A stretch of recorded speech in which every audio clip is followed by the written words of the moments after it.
지난주 이 시간에 우리가 구하라 그러면 너에게 주실 것이요 찾으라 그러면 찾을 것이요 문을 두드리라 그러면 너에게 열릴 것이니 구하는 이마다 얻을 것이요 찾는 이가 찾을 것이요 두드린 내게 열릴 것이니라. 너희 중에 누가 아들이 떡을 달라 하면 돌을 주며 생선을 달라 하면 뱀을 줄 사람이 있겠느냐.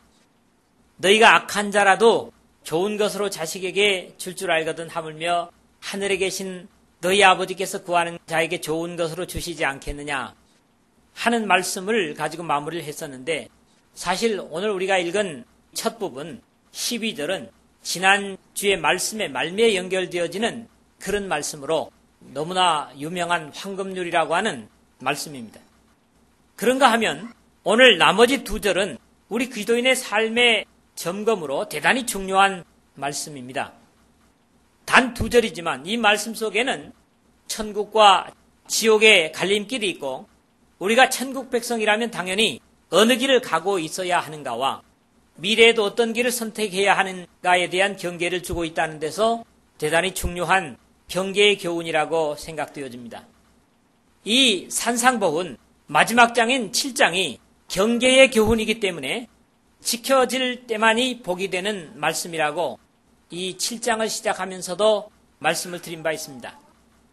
어쩌면 오늘 우리 각자의 가장 분명한 신앙의 삶을 점검하는 말씀이 될 것이고 좀 더 무겁고 받기 힘든 말씀이 될지도 모르겠습니다. 그러나 이 말씀이 여러분들에게 생명되기를 바랍니다. 앙드레 지드라는 사람을 알죠? 1909년에 이 좁은 문이라고 하는 작품을 발표해가지고 오늘에까지도 또 대부분의 사람들이 아마 모르는 사람이 없으리라고 생각을 합니다. 알리사는 외삼촌인 제롬을 사랑을 합니다. 근데 자기 동생인 줄리에트도 이 제롬을 사랑한다는 사실을 알게 되죠. 하나님을 향한 믿음과 여동생에 대한 염려 때문에 계속 접근해오는 이 제롬을 거부하고 마침내 죽고 맙니다. 이 앙드레 지드는 사랑하는 연인을 양보하는 것으로 좁은 문을 표현하고 있는데요. 오늘 우리에게 있어서 좁은 문은 과연 무엇일까? 여러분들 각자의 좁은 문은 어떤 것일까? 한번 생각해 볼 필요가 있겠습니다. 모두가 다 편한 길, 넓은 길만을 선택하는 이 시대에 신앙하는 우리에게 참으로 좁은 문은 어떤 것일까? 이 시간에 한번 점검되었으면 하는 바람입니다. 한 서너 가지로 이 말씀 나누어 생각하겠는데, 첫째로는 12절, 지난주에 우리가 붙여서 생각되어지는 말씀입니다. 그러므로 무엇이든지 남에게 대접을 받고자 하는 대로 너희도 남을 대접하라. 이것이 율법이요 선지아니라 그랬습니다. 대접을 받고자 하는 대로 남을 대접하라. 그런 말씀이죠. 이 말씀을 산상보훈에서 황금률이라고 하는 그런 별명을 가지면서 구약의 결론이라고도 말씀을 드릴 수 있습니다. 이것이 율법이요 선지아니라 했기 때문이죠. 율법과 선지자는 바로 구약의 별명입니다. 신앙의 사람들의 삶의 원칙이라고 말합니다. 이런 사상은 신앙에서뿐만 아니라 또 다른 종교에도 세계 도처의 교훈들에 같은 정신이 들어있습니다. 그러나 대개의 경우에는 예수님께서 가르치신 교훈하고는 반대적인 입장에서 이 말씀이 표현되어지고 있습니다. 내가 싫은 일은 남에게도 시키지 말라. 대개 이런 것입니다. 그러나 예수님은 긍정적으로 이 교훈을 우리에게 가르쳐 주셨다고 하는 사실에 대해서 역시 다른 도덕이나 윤리와는 다른 것을 봅니다. 이 말씀은 이는 이로, 눈은 눈으로 라는 말씀보다 적극적인 우리 관계의 극복의 방법이라고 이해할 수가 있습니다. 주지 않으면서 받기를 바라는 너무나도 육신적인 삶의 형태가 팽배한 시대에 우리가 살고 있기 때문에 이 말씀은 더욱 중요한 교훈이라고 믿습니다. 그러나 이 교훈은 단순히 인간 관계에서만 적용되어지는 그런 말씀이 아닙니다. 이 말씀은 하나님께 대한 우리 믿음의 사람들의 복받을 신앙의 자세라고 저는 이해를 합니다. 우리는 늘 하나님께 좋은 것 달라고 매달리고 저르듯이 기도하면서도 사실 하나님께 무엇을 드리고 있는가를 생각해야 할 것입니다. 하나님께서는 이미 우리에게 최고의 것을 주시고 우리로부터 경배 받으시기를 원하십니다. 가장 귀한 독생자를 아끼지 아니하시고 우리의 죄의 대가로 내어주시니 그분이 바로 하나님이시기 때문에 우리의 가장 귀한 가치를 하나님께 드려야 되는 당위성을 갖고 있습니다. 사실 무엇보다 생명이 귀할 것입니다. 생명보다 귀한 것이 있겠습니까? 생명을 주셨는데도 우리는 그 하나님 앞에 너무나 계산적일 때가 많다는 사실입니다. 주님께서 약속하셨습니다. 주라 그러면 너희에게 줄 것이니 곧 후히 되어 누르고 흔들어 넘치도록 하여 너희에게 안겨주리라. 너희의 헤아리는 그 헤아림으로 너희도 헤아림을 도로 받을 것이니라. 누가복음 6장 33절에 그렇게 말씀을 하시는데요. 이러한 약속에도 불구하고 우리는 왜 흔들어 넘치도록 받지 못하는 것일까? 그것은 드릴 것을 드리지 않으면서 구하기 때문이라고 이해되어집니다. 이미 하나님은 우리에게 가장 귀한 것 주셨는데 우리는 여전히 받을 것만 헤아리고 있기 때문에 좋은 것들을 많이 놓치고 있다. 그런 생각을 하게 됩니다. 우리 과거의 시대의 사람들을 보면 여권신장이 참 많이 됐음에도 불구하고 오히려 여자들의 행복은 참 많이 감소된 그런 느낌을 갖습니다. 우리 어머니들은 이런 명절 때에도 참으로 힘겹기만 했어도 모든 친척들이 모처럼 모여서 함께 즐거워하는 것으로 만족하고 기뻐했습니다. 그러나 요즘 명절만 되면 명절 증후군 때문에 힘겨워하는 그런 많은 며느리들을 봅니다. 분명히 과거보다 일이 더 많은 것도 아닙니다. 또 과거의 장비보다도 요리하는 도구가 얼마나 편리하게 많이 만들어졌습니까? 그럼에도 불구하고 자신들이 혹사당한다고 생각하는 것으로부터 벌써 스트레스가 되고 있습니다. 매일도 아니고 매달도 아니고 1년에 2번 수고하는 것이 그렇게 짜증스럽고 힘겹다는 생각들을 하는 것 같습니다. 분명히 자유는 많아졌는데 왜 더 행복하지 못할까? 그것은 생각의 차이인 것 같습니다. 옛 어머니들은 언제나 임당수형이었습니다. 제가 만든 표현입니다만은 이 한 몸 바쳐서 아버지가 눈을 뜰 수 있다면 이라는 심청의 심정으로 내 한 몸 수고해서 온 가족이 행복할 수만 있다면 이라고 희생하는 것을 낙으로 삼았습니다. 그러나 똑같은 입장에서도 왜 나만 또는 왜 여자들만 희생해야 하느냐 하는 합리적인 생각이 오늘날 많은 여성들을 불행하게 만들고 있다고 하는 사실입니다.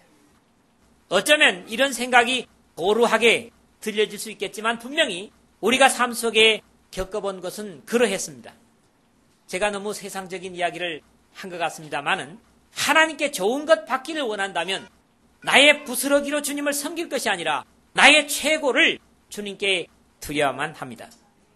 하나님은 나에게 최고를 주셨는데 나는 늘 부스러기를 하나님께 드리고 있으니 주님의 가르침과 맞지 않다는 것입니다. 하나님께서 자신을 경멸하는 엘리 제사장들의 아들을 향해서 이런 말씀을 사무엘을 통해서 주십니다. 나를 존중히 여기는 자를 내가 존중히 여기고 나를 멸시하는 자를 내가 경멸히 여기리라. 사무엘상 2장 30절에서 그렇게 말씀을 하셨습니다. 우리 하나님은 참으로 좋으신 아버지십니다. 하물며 하늘에 계신 너희 아버지께서 구하는 자에게 좋은 것으로 주시지 않겠느냐. 그렇기 때문에 시간이든 물질이든 다 쓰고 남은 부스러기가 아니라 최고를 드림으로써 하나님으로부터 늘 최고의 복을 받아 누리는 저와 여러분 되시기를 주의 이름으로 부탁을 드립니다. 두 번째 13절의 말씀에서 봅니다. 좁은 문으로 들어가라. 멸망으로 인도하는 문은 크고 그 길이 넓어 그리로 들어가는 자가 많고 그렇습니다. 신앙은 다수를 따라가는 것이 아닙니다. 그렇죠? 현재 시대는 각 개인의 인권이 가장 존중되어야 한다고 주장을 합니다. 그래서 미션스쿨조차도 자신의 학교에 들어와 공부하는 학생들에게조차 마음대로 복음을 가르치지 못하는 시대가 되었습니다. 만약에 학생이 원치 않으면 그 채플에 참여하는 것보다는 도덕으로 대치해야 된다. 그렇게까지 지금 시대가 바뀌었습니다. 당연히 이런 시대에는 하나님을 섬기는 것도 대단히 합리적입니다. 쉽게 이야기하면 계산적이라는 말씀이죠. 가장 적은 투자를 하고 최고의 부가가치를 얻으려고 하는 기업 논리가 신앙에까지 파고들고 있습니다. 이런 입장에서 당연히 좁은 문보다는 넓은 문을 나가고자 하는 것은 너무나 일반적인 추세일 것입니다. 십자가의 피를 의지하고 살려고 하는 사람들이 오히려 어리석은 사람으로 치부되고 있습니다. 꼭 그렇게 냄새를 풍겨야 하는 거냐? 적당히 믿고 적당히 예배 시간도 참여해라. 뭐든지 지나치거나 미쳐서는 안 된다. 이런 훈계를 받기가 일쑤입니다. 여러분 안 그렇습니까? 아마 열심을 가지는 사람들 그런 얘기들을 주변으로부터 들을 수 있을 것 같습니다. 이런 가운데 하나님께 충성하는 것이 얼마나 어려울까 이해가 됩니다. 이런 사회가 되다 보니 하나님도 편하게 섬기려고 합니다. 그러나 분명한 것은 적당주의나 편리주의가 하나님 앞에서는 인정받지 못한다는 사실입니다. 앞에서도 말씀을 드렸지만은 하나님을 최고로 섬기고 사는 것이 그리스도인의 본연의 모습입니다. 하나님께서는 최고가 아니면 절대로 받지 않으십니다. 마음도 시간도 물질도 최고를 하나님은 원하십니다. 왜냐하면 주님은 이 우주 가운데서 최고의 지위를 가지고 계시고 또 우리를 위해서 최고를 주셨기 때문입니다. 독생자 예수 그리스도를 주셨기 때문이죠. 이 세상의 정치가들이나 관리들도 좋은 것을 받기를 바라는데 온 우주의 주인이신 하나님께야 당연하지 않습니까? 그러므로 우리는 다시 각오할 필요가 있습니다. 하나님께는 최고가 아니면 드리지 말자. 이런 결단 없이는 신령한 은혜를 받을 수 없습니다. 하나님은 말라기 선지자를 통해서 책망을 하십니다. 만군의 여호와가 이르노라 너희가 눈먼 희생으로 드리는 것이 어찌 악하지 아니하며 저는 것 병든 것으로 드리는 것이 어찌 악하지 아니하냐. 이제 그것을 너희 총독에게 드려보라. 그가 너를 기뻐하겠느냐 너를 간합하겠느냐. 말라기 선지자를 통해서 1장 8절에 그렇게 말씀을 하십니다. 하나님은 최고를 받으셔야만 합니다. 세상 일이 바쁘지 않으면 드리는 시간이 아닌 황금 같은 시간을 드려야 됩니다. 나의 가장 깊은 마음을 남편보다도 하나님께 먼저 드려야 됩니다. 재물도 부스러기가 아닌 최고의 것을 드릴 때 주님은 기쁘게 받으실 것입니다. 우리가 예배를 드리고 있지만은 히브리서 기자가 말하는 가인과 아벨에 드린 제사의 차이가 무엇이겠습니까?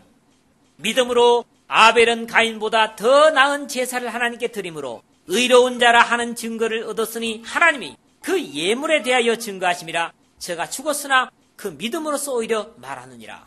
히브리서 11장 4절에 그렇게 말씀을 하고 있다고요. 우리는 일반적으로 이 말씀을 이렇게 이해합니다. 하나님은 짐승 피 흘림의 제사를 원하시는데 가인은 곡물로 드렸다. 땅의 소산으로 드렸기 때문에 하나님께서 안 받으셨다. 저는 그렇게 이해하지 않습니다. 아벨은 양치는 자였고 가인은 농사하는 자였더라. 세월을 지난 후에 가인은 땅의 소산으로 제물을 삼아 여호와께 드렸고 아벨은 자기도 양의 첫 새끼와 그 기름으로 드렸더니 여호와께서 아벨과 그 제물은 연락하셨으나 가인과 그 제물은 연락하지 아니하신지라. 그런 기록을 창세기 4장 2절에서 5절 보면은 역시 이해가 됩니다.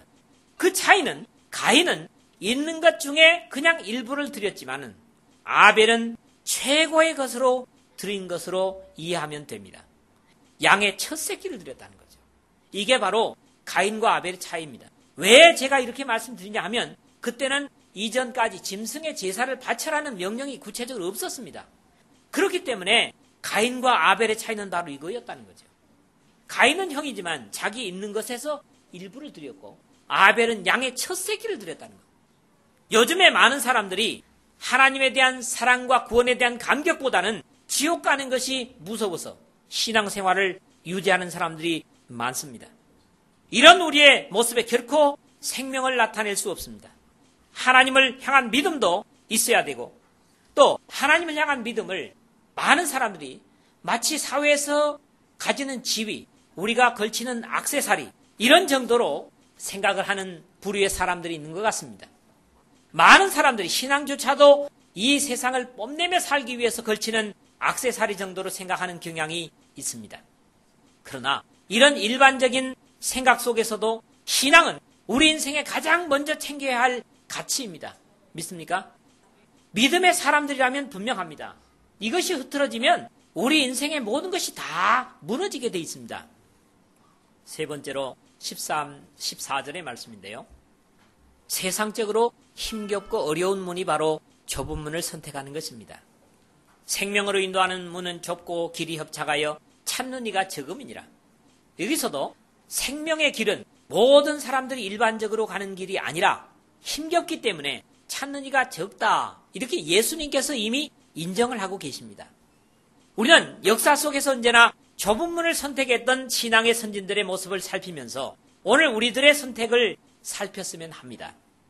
많은 인물들이 있겠지만은 그 중에서 대표적인 두 사람만 살폈으면 합니다. 분명히 이 사람들은 당시의 사람들로부터 좋은 평가나 누릴 수 있는 사회적 권리를 다 나누지 못한 사람들임에 분명합니다. 두 가지를 생각하겠는데, 첫째로는 신앙 선배의 믿음에서 좁은 문의 선택을 한번 살펴보겠는데요.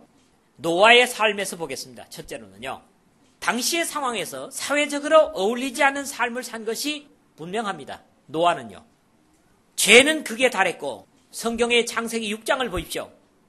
하나님께서 세상을 쓸어버릴 것을 말씀하시는 것을 보면 당시의 사회는 오늘의 시대에 결코 뒤지지 않을 정도였음을 짐작하고도 남습니다.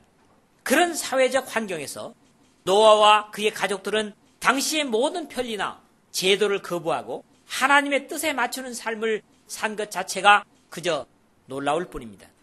노아의 사적은 이러하니라. 노아는 의인이요 당세의 완전한 자라.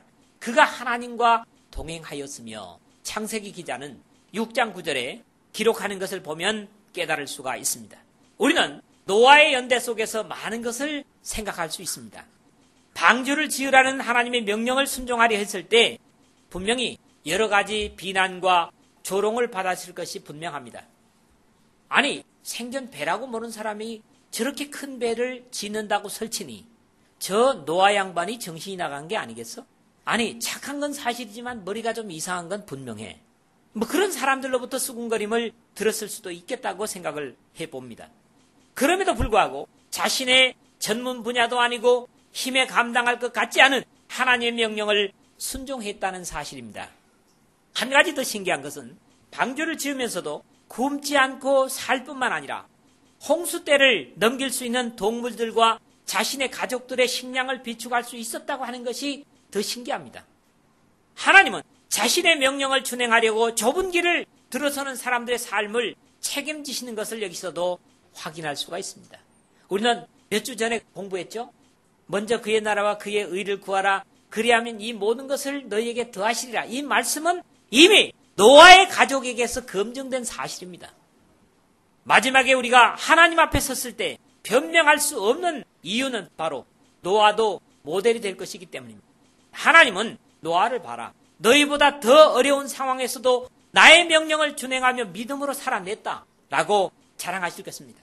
노아는 그냥 노아가 아니라 오늘 우리 시대에 믿음 생활이 어렵다고 신앙에 등한해지거나 편리한 넓은 길을 택해버리는 우리에게 경계를 주시기 위해서 존재하는 신앙의 모범입니다.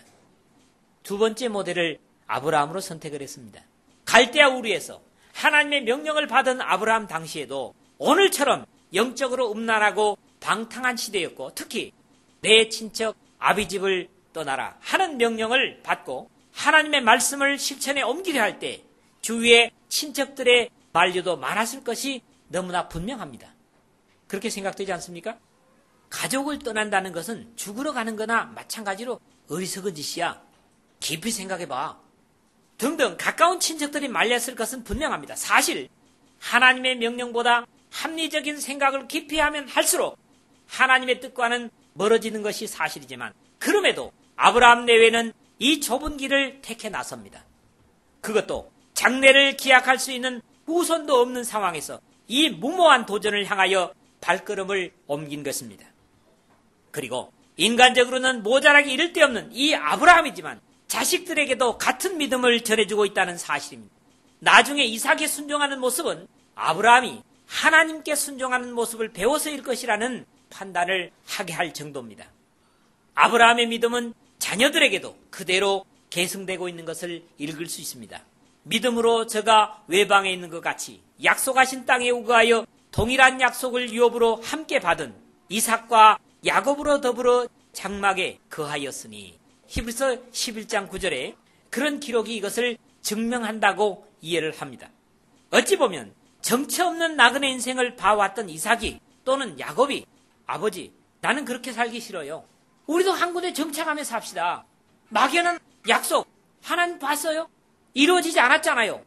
분명히 자식들이 이렇게 반항할 수 있음에도 불구하고 노아의 세 아들이나 며느리들이나 이삭과 야곱을 비롯한 아브라함의 후손들은 그 이해 안 되는 사실을 믿음으로 수용하고 있는 것을 본다는 거죠. 어쩌면 이것이 이 두 사람의 가장 훌륭한 점이 아니겠는가 그렇게 이해를 하게 됩니다. 성경 속에서 신앙의 지도자들이 결국 좁은 문을 선택지 못해서 자녀 교육에 실패하는 예들을 들어보아왔지만은 노아와 아브라함의 믿음의 위대성은 그 좁은 길을 선택하는 것을 자녀들도 꺼리끼지 않게 만들었다는 사실입니다. 이 두 믿음의 선지들은 대표적으로 자녀 교육에 그래도 성공한 사람들이라는 거죠. 이 제목에서 두 번째로는 오늘 우리 사회에서 신앙의 삶에 있어서 좁은 문은 뭘까? 좀 듣기 고역스러운 말씀이 될지도 모르겠습니다. 오늘 우리 시대에도 신앙의 좁은 문은 무엇보다도 선택의 문제일 것입니다. 우리는 세상과 하나님 사이에서 세상의 온갖 유혹과 위험에도 불구하고 하나님을 선택하는 사람들이어야 합니다. 우리는 곧잘 세상이 다 그런데 라고 변명하지만 하나님 앞에 가서까지 이 변명이 통할 수 있을런지 저는 확신할 수가 없습니다. 위에서 본 신앙의 선진들은 그럴 이유가 충분했음에도 불구하고 어리석을 만큼 하나님의 명령, 즉 좁은 문을 선택했다고 하는 사실입니다. 우리의 삶에 있어서 자녀 교육에 있어서 세상을 하나님의 명령보다 우선적으로 선택한다면 그것은 분명히 좁은 길을 선택하는 것이 아닐 것입니다. 이 시대는 인간 교육의 바른 길을 상실하고 있는 데서 노아의 때나 갈대아우르 같은 위기의 시대임이 분명합니다. 인간관계의 귀중성에 대한 중요한 부분이 완전히 무시된 채로 지나칠 정도로 경쟁의 훈련이 강요되고 있습니다. 터득되어지는 지식은 다만 어떻게 하면 모두를 누르고 내가 그 위에 높은 곳에 서는가 하는 데만 철저하게 길들여지고 있고 이것은 관계로서의 삶, 인간이라고 하는 삶이 아닌 밀림 속에 짐승의 원리가 있을 뿐입니다. 심각하게 생각을 해야만 합니다. 진정한 인간관계의 따스한 사랑도 기쁨도 무시된 채로 살아남는 요령만 길들여지고 있는 그래서 가슴들은 차가워지고 머리만 뜨거워져서 기형적인 성장을 해오고 있는 우리의 자녀들을 이 세상 속에서만 길들여서는 안 될 것입니다. 그러면서도 참는 것은 전혀 갖지 못해서 참을성을 갖지 못하는 것이 더욱 걱정이 됩니다. 오늘 교육을 받는 자녀들이 기성세대를 이룰 때 사회는 어떻게 되고 교회는 어떻게 될까? 신앙을 늘 최우선으로 선택하는 것을 가르치지 못한다면 과연 믿음을 계속 가지고 나갈 수 있을까? 어려움을 스스로 해결해가는 것을 전혀 훈련받지 못하고 자란 아이들이 당면되는 위기를 좌절하지 않고 어떻게 감당할 수 있을까? 이것이 오늘의 교육 환경을 쳐다보는 사실 제 자신의 눈입니다. 오늘 우리가 하나님의 능력을 믿는다면 참으로 바른 결단이 필요한 때에 우리는 서 있습니다. 이런 무지막지한 세상 속에 우리의 아이들을 맡긴다면 우리의 미래는 없습니다. 오늘의 시대에 전도도 중요하지만 우리의 자녀들을 하나님께로 가까이 만나도록 해야만 합니다.